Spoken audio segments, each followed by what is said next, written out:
ikuti kuliah subuh Pro 1 RRI Banjarmasin, kanal informasi dan inspirasi.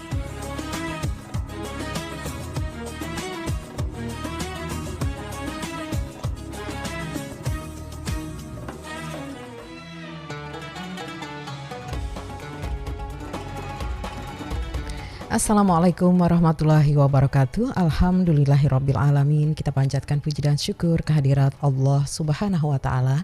Salawat dan salam selalu kita persembahkan kepada junjungan kita Nabi besar Muhammad sallallahu alaihi wasallam beserta keluarga, sahabat dan pengikut beliau hingga akhir zaman.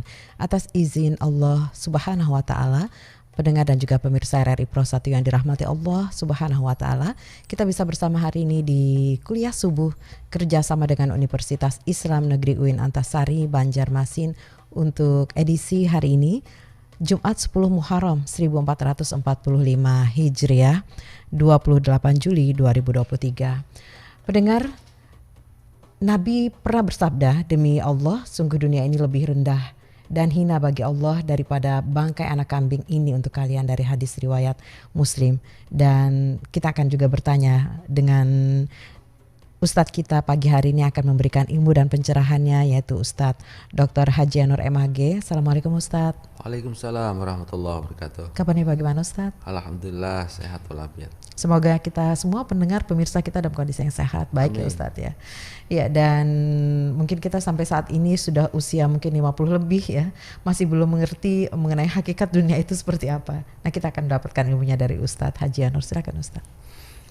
Bismillahirrahmanirrahim. Assalamualaikum warahmatullahi wabarakatuh. Waalaikumsalam warahmatullahi wabarakatuh. Alhamdulillah, salatu wassalamu ala rasulillah Sayyidina Muhammad bin Abdullah wa ala alihi wa ashabihi wa zuriyatihi wa man tabi'ahum bi ihsan ila yaumiddin. Pemirsa RRI Pro 1 Banjarmasin, program religi pagi rahimakumullah. Alhamdulillah kita bertemu di kesempatan pagi ini. Mudah-mudahan semuanya sehat walafiat dalam berkah dan ridha Allah Subhanahu wa taala. Amin amin ya rabbal alamin. Di pagi ini insyaallah kita akan membahas satu tema yang mudah-mudahan kita semua tercerahkan dengan pembicaraan tentang ma'rifatu haqiqatud dunya atau mengenal hakikat dunia. Pemirsa rahimakumullah, dunia berasal dari bahasa Arab yang diambil dari bentukan kata dana, artinya dekat, hampir. Dunia adalah kehidupan sekarang, menyangkut masalah keadaan dari perjalanan manusia di saat hayat masih di kandung badan. Dunia adalah kehidupan kini atau disebut dengan kekinian, sedangkan akhirat artinya kehidupan esok atau kehidupan akhir. Sebenarnya dunia itu adalah aku. Tiada yang jauh bagiku karena semuanya berada di sekelilingku, di sekitar diriku. Sesungguhnya dunia itu dekat bagiku. Oleh karenanya dunia Anda bukan dunia saya, sebab kita mempunyai dunia atau kehidupan sendiri-sendiri, kehidupan masing-masing. Adapun sebenarnya kalimat-kalimat tentang kebenaran, agama, keadilan, Al-Quran, Al-Hadis hanyalah merupakan kalimat-kalimat simbol apabila kalimat-kalimat itu tidak tegak dalam duniaku. Di manakah kebenaran itu? Di mana letak keadilan di dunia ini? Mengapa yang benar itu dihina dan dikucilkan, dan kenapa yang salah itu tidak dihukum? Pertanyaan-pertanyaan itu sering muncul dalam bentuk kehidupan nyata sehari-hari.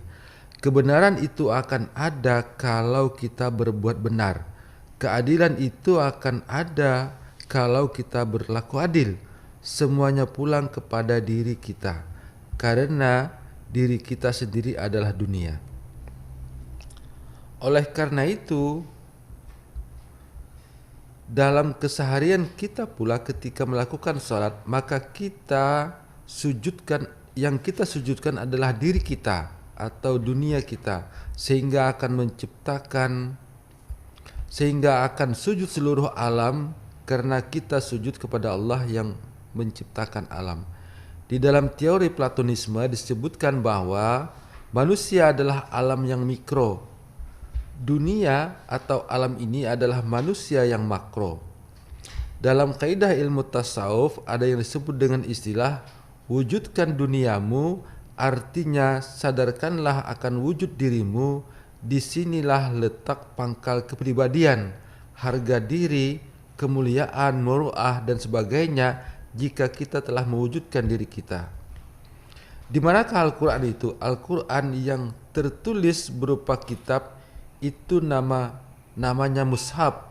Al-Quran itu ada di dalam pengertian yang hakiki bila kita mengamalkannya dalam kehidupan nyata, dalam praktek kehidupan sehari-hari. Dengan demikian, hakikat dunia pada dasarnya adalah diri kita sendiri. Kitalah yang mengelola dunia kita, dunia mikro kita dengan segenap hal-hal yang dianugerahkan kepada kita. Bagaimana kita menjalankannya dengan baik, karena sejatinya dunia kita ini adalah dunia yang dekat dengan kehidupan kita. Dialah yang kemudian mempertanggungjawabkan segala hal yang ada dalam kehidupan ini.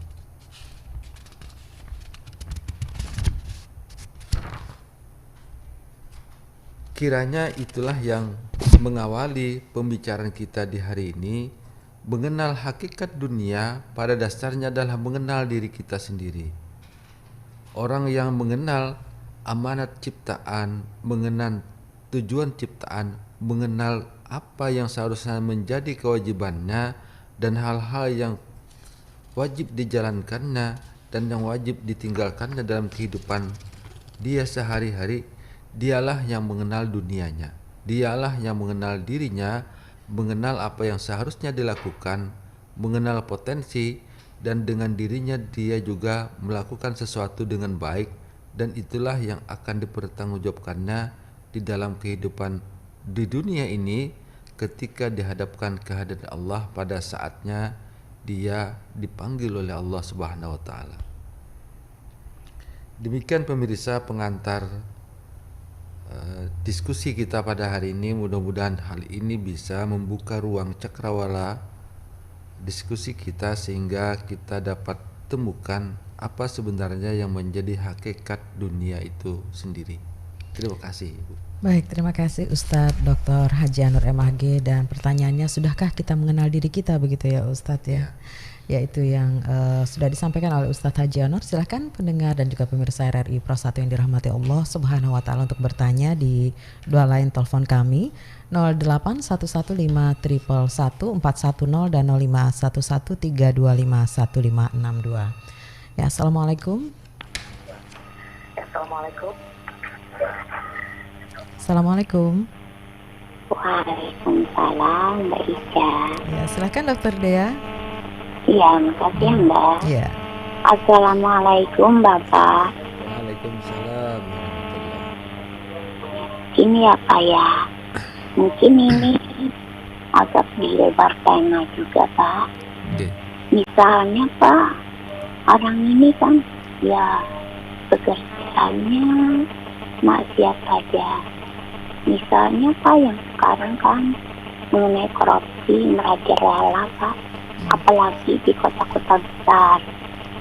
Tapi Pak, orang yang korupsi ini kan biasanya ada hukumannya juga ya Pak. 3 tahun, 4 tahun ada hukumannya. Tapi kalau di akhirat Pak, apakah masih ada Pak pertanggungjawabannya atau sudah lepas ya Pak? Sebab kalau di dunia sudah ada hukumannya.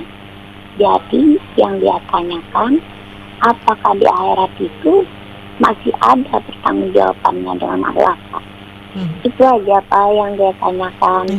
Salah hilaf, mohon maaf. Baiklah, terima kasih banyak atas waktunya.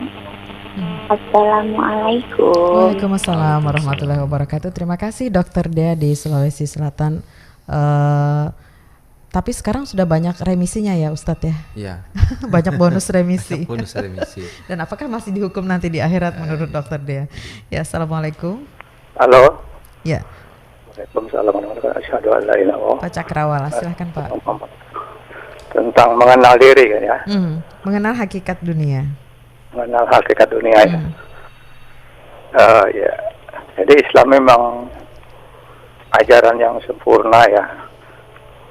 Jadi kalau di dalam agama Hindu itu ada mengatakan kalau kita di dunia ini tahan menderita, itu akan insya Allah akan masuk surga ya.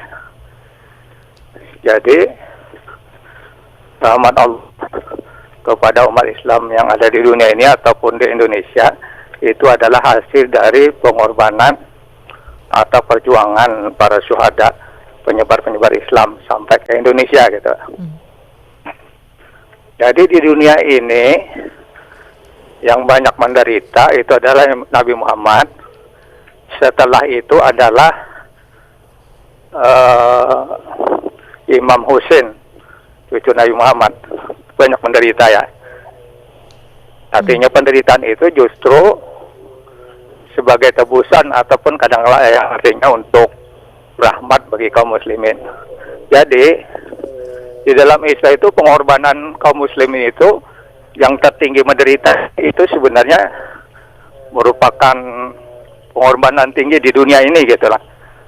Nah, mungkin kita dapat membayangkan ya bagaimana pengorbanan Husain dan keluarganya dan para sahabatnya dalam sejarah setelah Nabi Muhammad.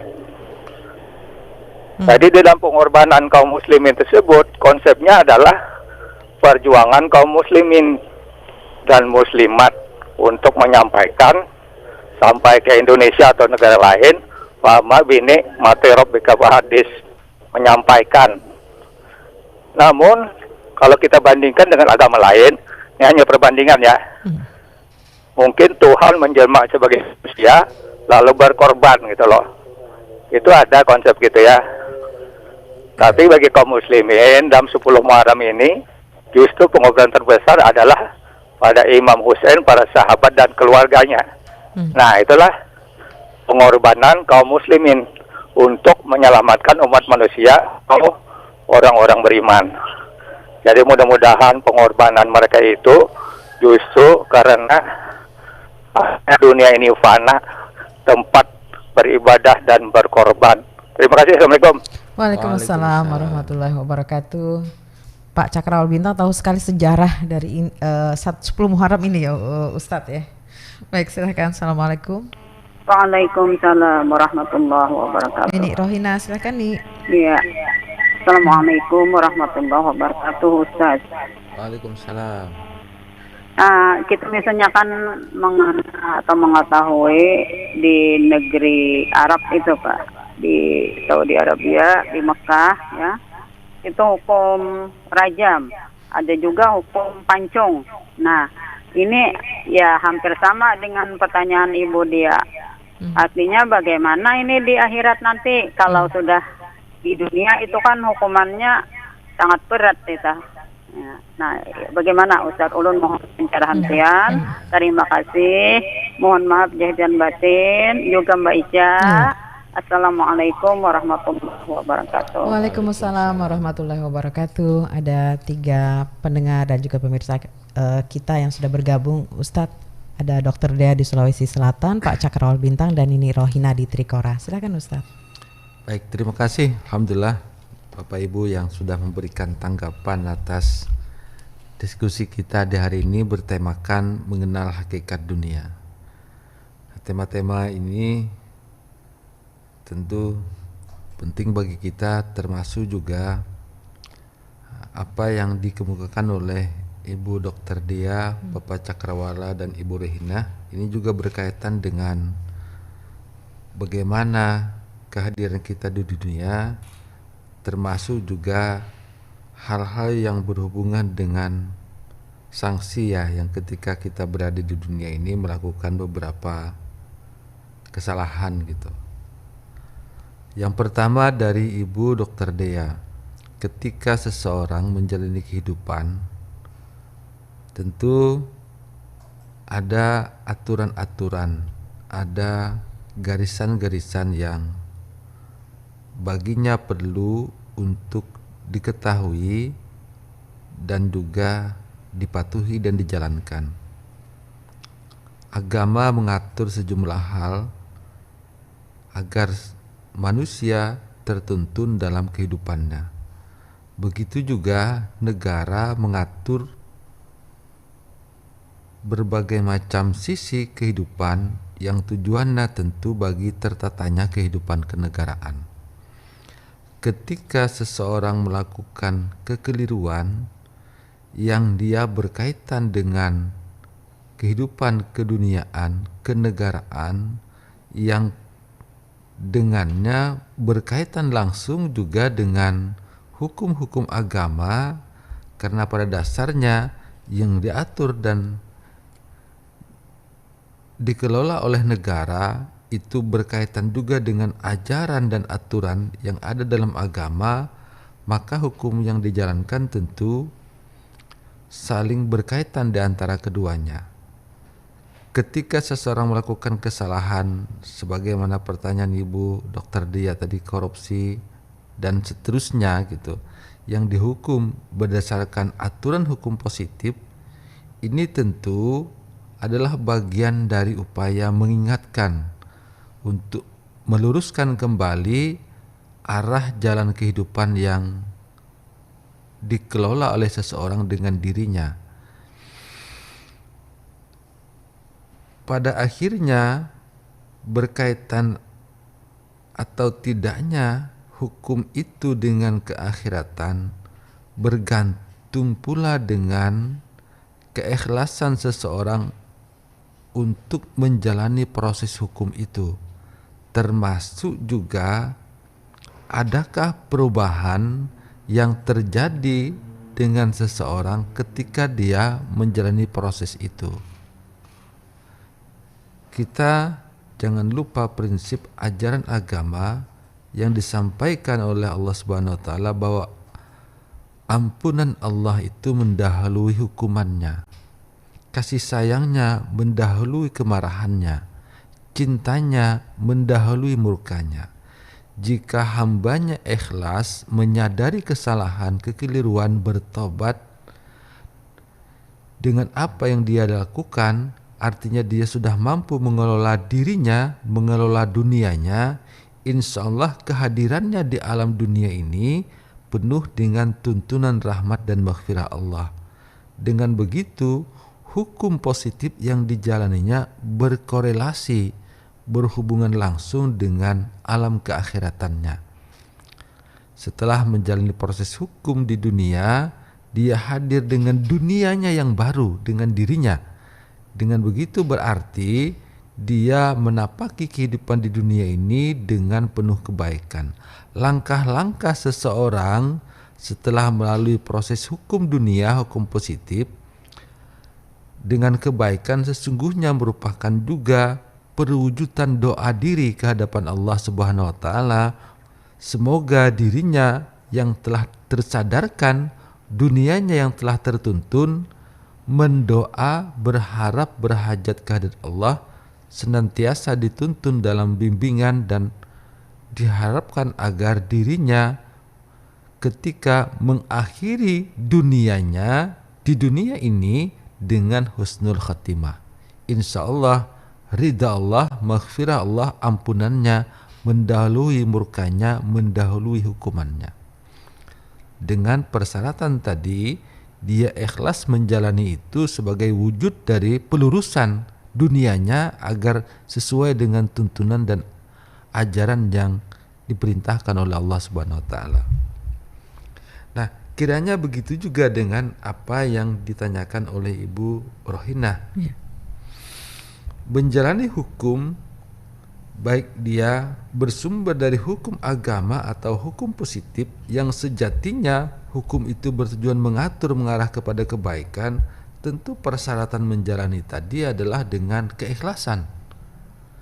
dengan taubat setelah proses hukum itu dijalani, dilakukan dengan tujuan pada akhirnya agar dunia kehidupannya, dunia pribadinya mengenal kekeliruannya, mengenal potensi bagaimana dia seharusnya ada dalam kehidupan ini dan mendayagunakan potensi yang diberikan itu untuk semata-mata melaksanakan amanah ciptaan sebagai khalifahnya, amanah ciptaan sebagai makhluknya. Dengan begitu kepatuhan ketaatan tentu berkaitan juga dengan kehidupan keakhiratannya pada akhirnya.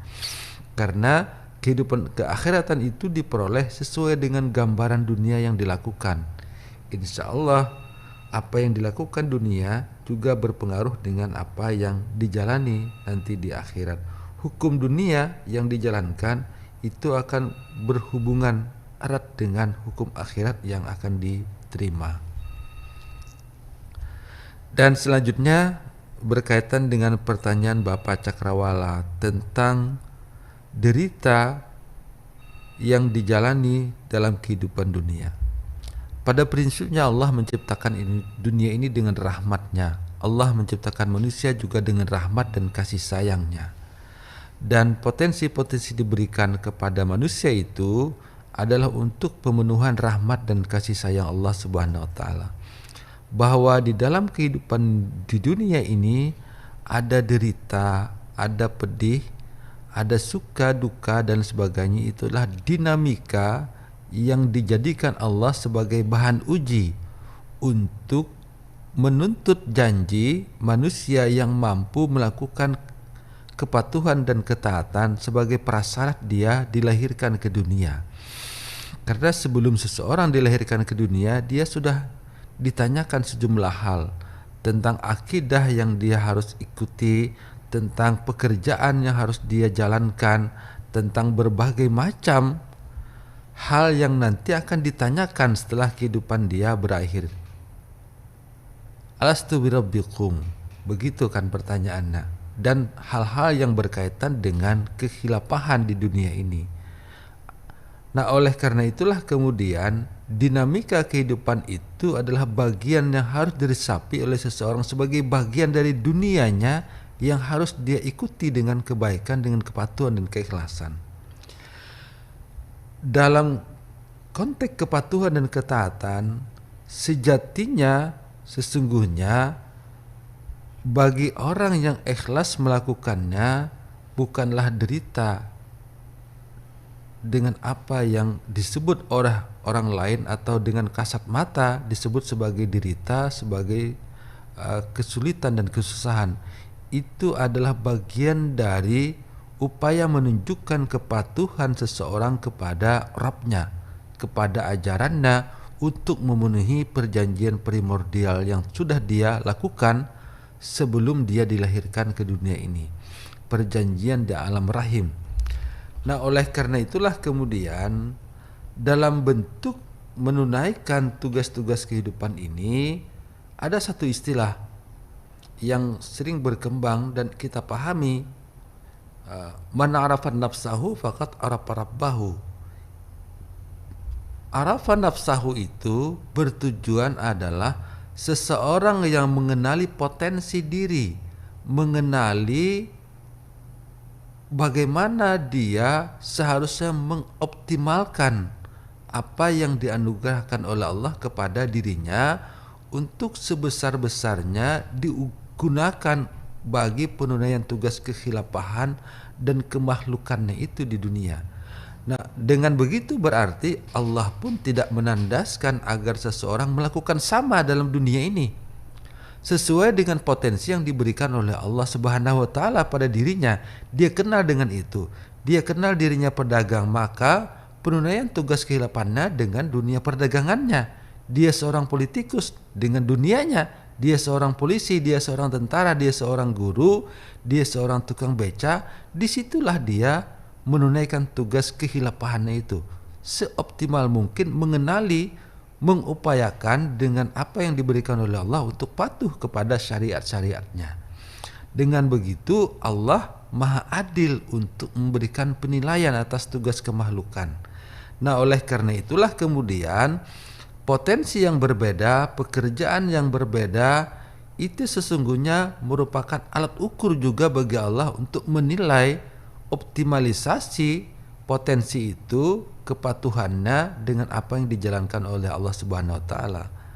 Bagi kasat mata tertentu melihat itu sebagai buah derita, namun bagi diri manusia yang kenal dengan hakikat dunianya, hakikat dirinya, itu adalah wujud dari kepatuhannya kepada Allah.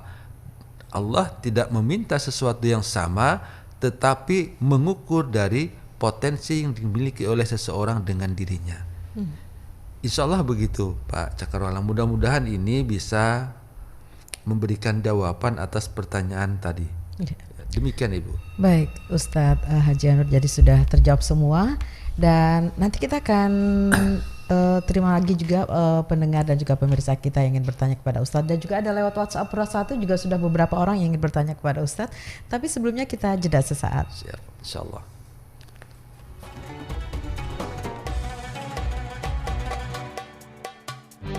Kuliah Subuh Pro 1 FM.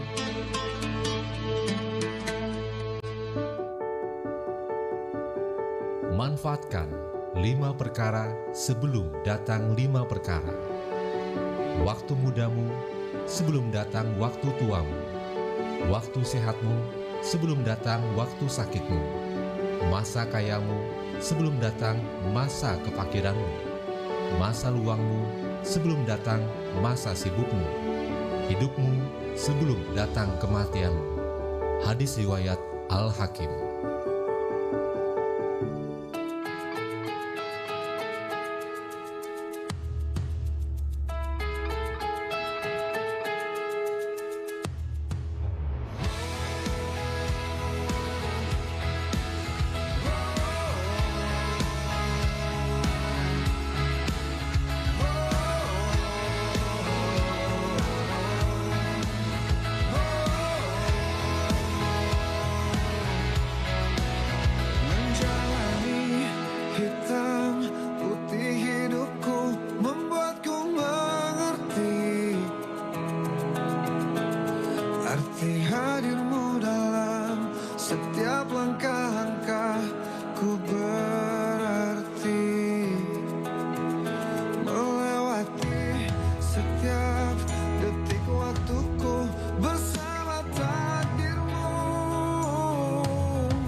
Pendengar dan pemirsa RRI Pro 1, terima kasih Anda tetap bersama kami di Kuliah Subuh. Kita bersama Ustadz Dr. Haji Anur MAG dan topik kita pagi hari ini adalah mengenal hakikat dunia. Sudah ada yang ingin bergabung kembali Ustadz? Ya silakan. Assalamualaikum. Terputus, silakan dicoba kembali. Assalamualaikum. Waalaikumsalam Baca. Silakan Mas Masri. Iya, makasih Baca. Pak Ustaz, Assalamualaikum. Waalaikumsalam warahmatullahi wabarakatuh. Iya, alhamdulillah. Kabarnya sehat Ustaz? Alhamdulillah sehat, mudah-mudahan. Alhamdulillah. Mudah-mudahan pian yang berbagi ilmu, berpencerahan dan baca pembahasan kuliah subuh mudah-mudahan dicurahkan berkah sehat keluarga.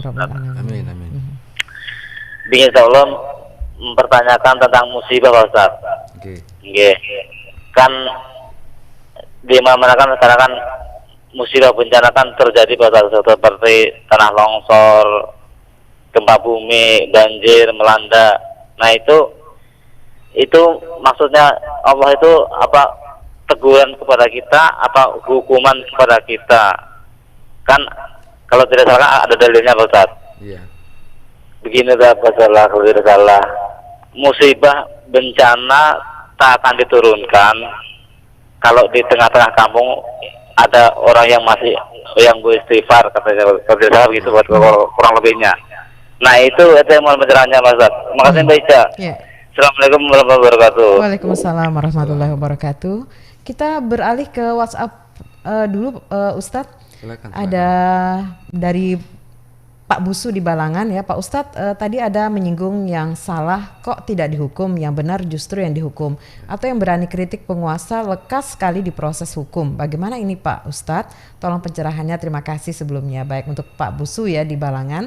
Kemudian dari Assalamualaikum warahmatullahi wabarakatuh Pak Ustadz. Ya, ada keluarga ditimpa musibah, seorang anak melakukan kesalahan terhadap temannya hingga anak ini dikenakan hukuman dari pihak keluarga, sudah berusaha melakukan untuk diselesaikan secara kekeluargaan ya, tapi tidak ada damai dengan si korban. Orang tua si pelaku hanya bisa pasrah. Gimana pandangan Islam tentang hal ini? Apakah ini hukum dari Allah Subhanahu wa taala? Terima kasih Ibu Farida dari Palu. Kemudian juga ada Ibu Norlaili ya. Assalamualaikum warahmatullahi wabarakatuh. Saya Ibu Norlaili di Rantau. Ingin bertanya kepada narasumber, ada 2 pertanyaan Ustadz. Yang pertama, apakah dosa syirik diampuni oleh Allah kalau tobat nasuha? Kemudian apakah orang yang keceplosan memaafkan orang lain dianggap syah? Terima kasih. Assalamualaikum warahmatullahi wabarakatuh. Terima kasih Ibu Hajah Norlaili di Rantau. Kemudian juga ada lagi dari Bapak Mulyadi atau Abah Ayu di Gambut. Nah, dunia hanya sementara, tapi dari sini kita masuk surga atau neraka.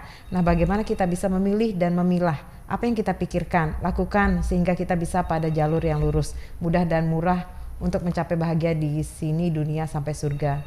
Oke, terima kasih untuk Abah Ayu di Gambut. Nih ada 4 yang lewat WhatsApp. Ada 1 tadi dari Bapak Masri di Jorong. Silakan Ustaz. Musibah, maksud Allah menimpakan musibah kepada hambanya ini maksudnya apa begitu ya Ustaz? Baik, terima kasih Bapak Ibu sekalian yang telah menyampaikan beberapa hal yang berkaitan dengan berbagai kejadian termasuk tindakan-tindakan yang kita lakukan dalam dunia ini. Bapak Masri, Pak Busu gitu, Ibu Farida, Ibu Nurlaili dan juga Bapak Mulyadi atau Abah Ayu di Gambut. Yang pertama ini berkaitan dengan apa yang disampaikan oleh Bapak Masri.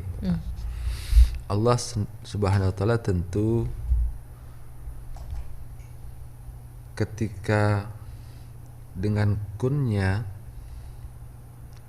menghadirkan sesuatu dalam kehidupan dunia ini ada maknanya, ada tujuannya. Ma khalaqta hadza batila.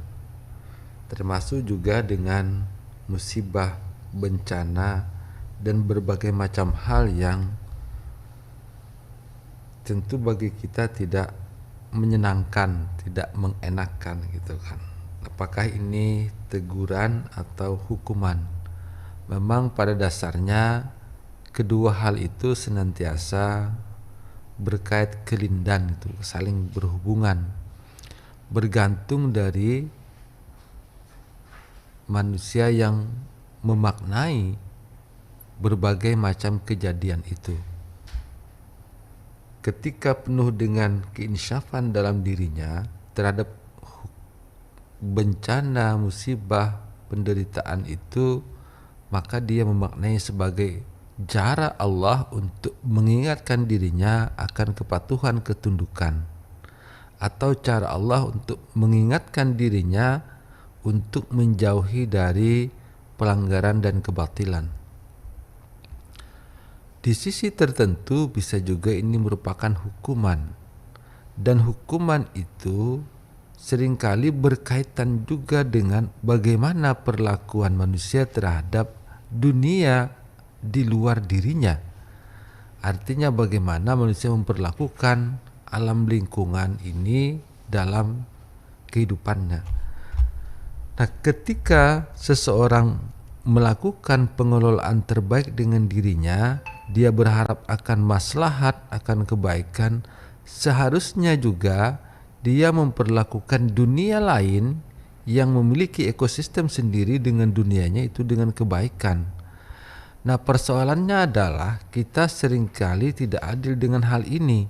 Kita ingin kebaikan untuk diri kita, untuk dunia kita, tetapi kita tidak melakukan kebaikan maslahat itu untuk dunia di luar diri kita, alam dan ekosistem. Oleh karena itu, ketika alam bereaksi terhadap perlakuan manusia kepada diri kita, kita anggap ini sebagai sebuah bencana. Gitu.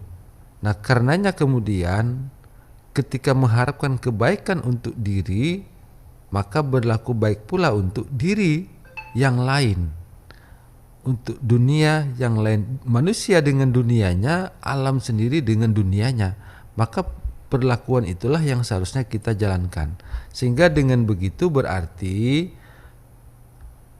diharapkan dengan berbagai musibah, bencana dan kejadian itu berlakulah baik, berlakulah bijak terhadap diri kita, dan berlakulah arif dan bijak pula terhadap diri di luar diri kita. Bijak terhadap dunia kita dengan diri kita, bijak pula terhadap dunia di luar diri kita dengan alam. Kebaikan yang kita tanam tentu insya Allah berbuah baik. Oleh karena itulah, sebagai sesama makhluk Allah, mestinya kita berlaku egaliter, bersikap humanis, saling menghargai, menjaga eksistensi sebagai sesama makhluknya Allah. Dan apa yang dilakukan oleh manusia bukan saja terhadap dirinya, tapi terhadap diri di luar dirinya, baik kepada manusia yang lain atau kepada alam lingkungan, itu semua akan dipertanggungjawabkan di hadapan Allah Subhanahu wa taala dengan dirinya masing-masing. Oleh karena itulah, pertanggungjawaban itu akan berbeda sesuai dengan potensi yang diamanatkan oleh Allah Subhanahu wa taala. Ganjaran itu akan berbeda sesuai dengan apa yang dilakukan oleh manusia dengan dirinya dan dengan diri di luar dirinya.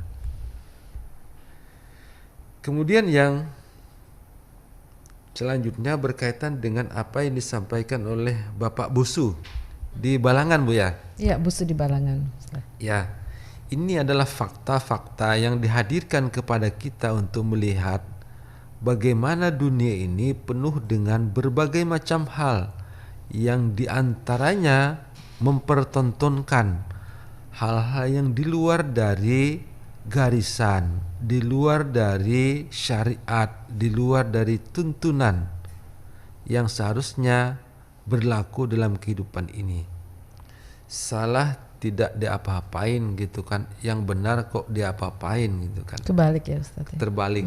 Dunia dalam bahasa orang penuh dengan tipu daya. Akan tetapi sejatinya hakikat dunia berkaitan pula dengan bagaimana seseorang menjalankan kehidupannya dengan penuh kebaikan, berpegang teguh kepada syariat dan ajaran yang dituntunkan oleh Allah Subhanahu wa taala. Semua itu adalah sebagai sebuah fenomena, sebagai sebuah simbol, sebagai sebuah tontonan yang dihadirkan kepada kita untuk kita mampu mengambil makna dari itu. Kebenaran itu banyak, kesalahan itu juga banyak. Dia akan berpengaruh dan bernilai bagi kita ketika kita melakukannya. Nah, oleh karena itulah kemudian kesadaran kepatuhan untuk melakukan kebaikan atau dengan ketidaksadaran dalam bahasa dirinya melakukan kesalahan, semua akan berbuah dan berujung kepada hukuman yang akan diterima. Allah Maha Adil terhadap apa yang dijalankannya dan Maha Teliti terhadap apa yang dihisapnya. Nah, oleh karena itulah kemudian salah yang tidak dihukum, benar yang dihukum itu adalah fenomena keduniaan. Silahkan kita kemudian mengambil makna dari itu sebagai bagian yang harus kita resapi, mana yang seharusnya kita pegangi sebagai hakikat kebenaran dan mana yang harusnya kita tinggalkan untuk menjadi bahan renungan, bahan pemikiran, termasuk juga bahan evaluasi bagi kita untuk bisa menjalankan kehidupan ini dengan baik. Salah satu tentu arah dari tugas-tugas kemanusiaan itu adalah menyampaikan amar ma'ruf nahi mungkar. Tentu kebaikan itu harus disampaikan, termasuk juga kemungkaran itu harus disampaikan. Namun demikian, seringkali sebagaimana tadi disampaikan oleh Bapak, ketika kita menyampaikan sesuatu yang benar, kemudian menyampaikan kebatilan yang harus dihindarkan, ketika berbenturan dengan single majority, ini kadang ada masalah di situ. Majority itu bukan berarti banyak orangnya, tetapi siapa yang memegang kekuasaan itu juga majority, karena dialah yang mengambil tindakan atas semua yang dia kelola, yang dia atur begitu. Oleh karena itulah tugas-tugas kita menyampaikan sesuatu dengan bijak, dengan baik, dengan terarah, sesuai dengan tuntunan, dan diharapkan tidak melanggar aturan-aturan. Persoalan apakah itu kemudian diikuti, dijalankan, itu persoalan yang berbeda. Allah Subhanahu wa taala juga memerintahkan kepada Rasulullah SAW untuk menyampaikan dakwahnya, namun bukan untuk memaksakan begitu.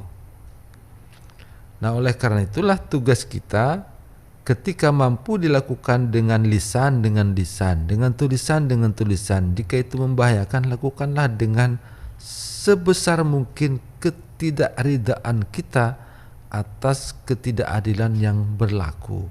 Dan ini juga menjawab pertanyaan Ibu Farida dari Palu tadi, Ustaz. Iya, seperti itu. Jadi apa yang kita jalankan dengan mediasi-mediasi tertentu adalah sebagai upaya kita untuk menunjukkan kehadirannya, bahwa kita mengusahakan kebaikan, mengusahakan kemaslahatan. Diterima atau tidak, semuanya dikembalikan kepada apa yang menjadi niat kita. Nah, kemudian yang berkaitan dengan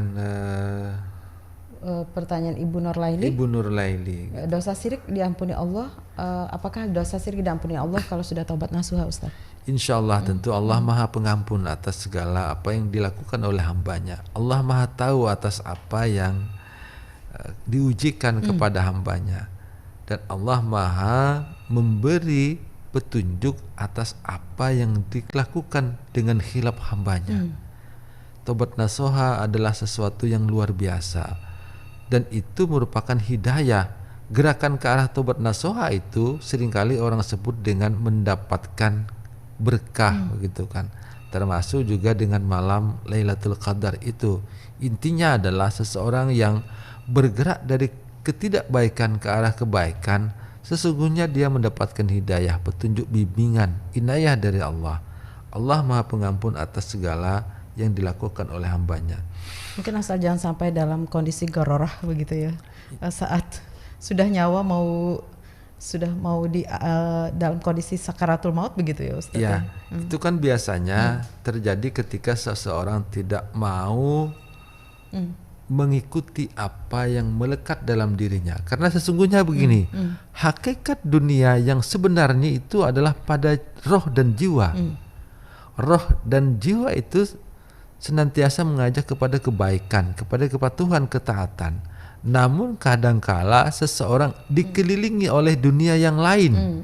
Dunia yang lain itu bisa jabatan, bisa kehormatan, bisa kekuasaan, bisa harta dan sebagainya, sehingga dia menunda-nunda untuk patuh dan taat kepada Allah.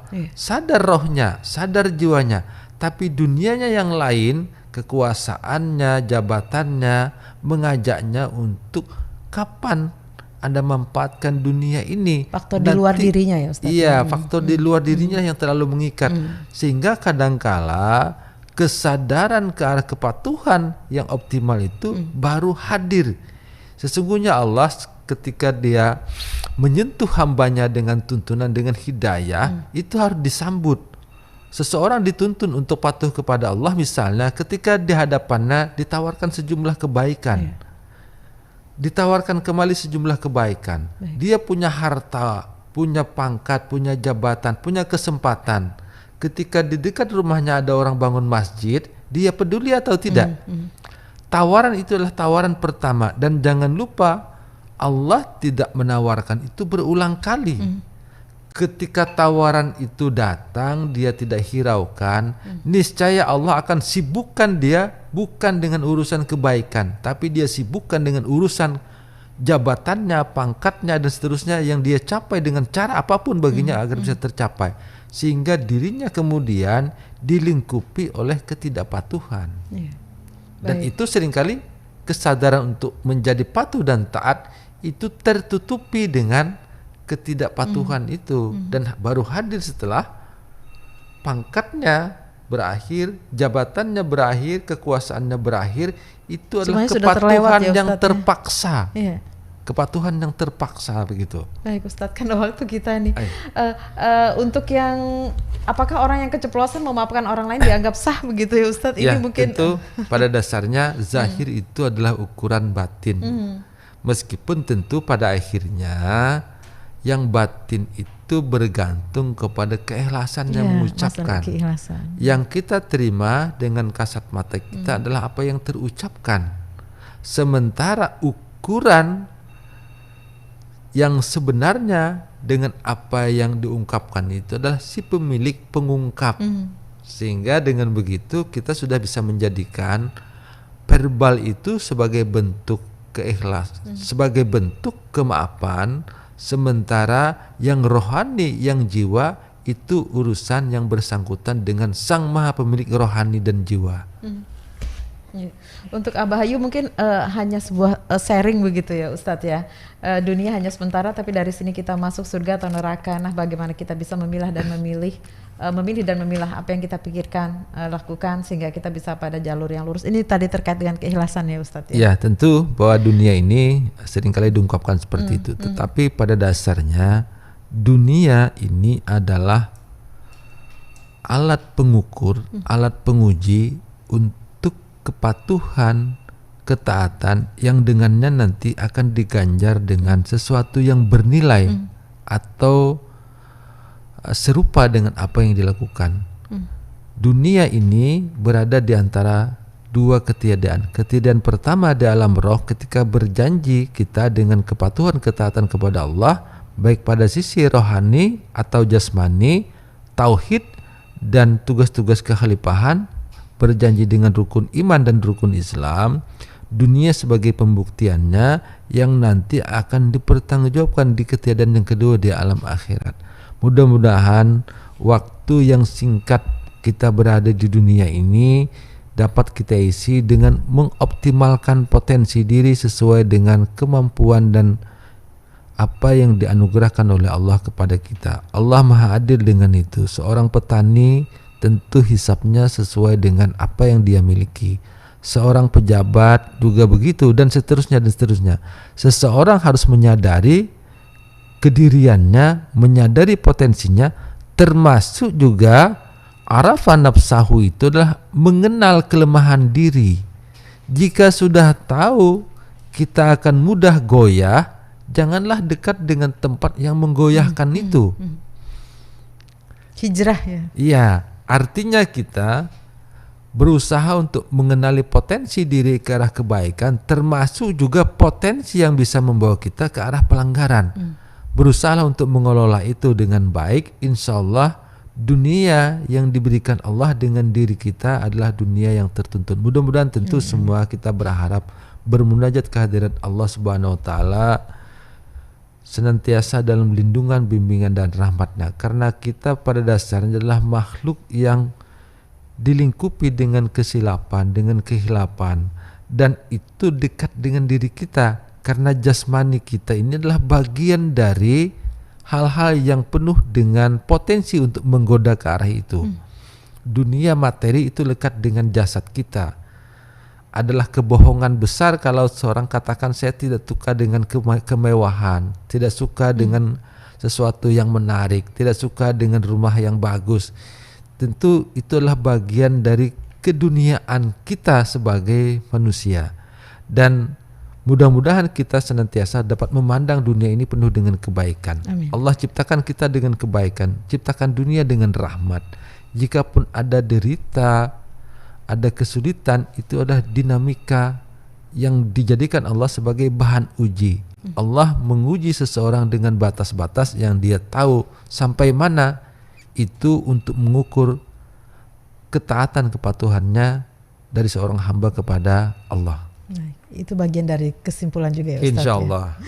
Terima kasih Ustadz Dr. Haji Anur MAG sudah berbagi ilmu, memberikan pencerahan kepada kita semua bagaimana kita bisa mengenal hakikat dunia. Terima kasih juga untuk pendengar dan pemirsa dan juga yang sudah bergabung lewat telepon, WhatsApp juga. Terima kasih Ustadz. Wassalamualaikum warahmatullahi wabarakatuh. Waalaikumsalam warahmatullahi wabarakatuh.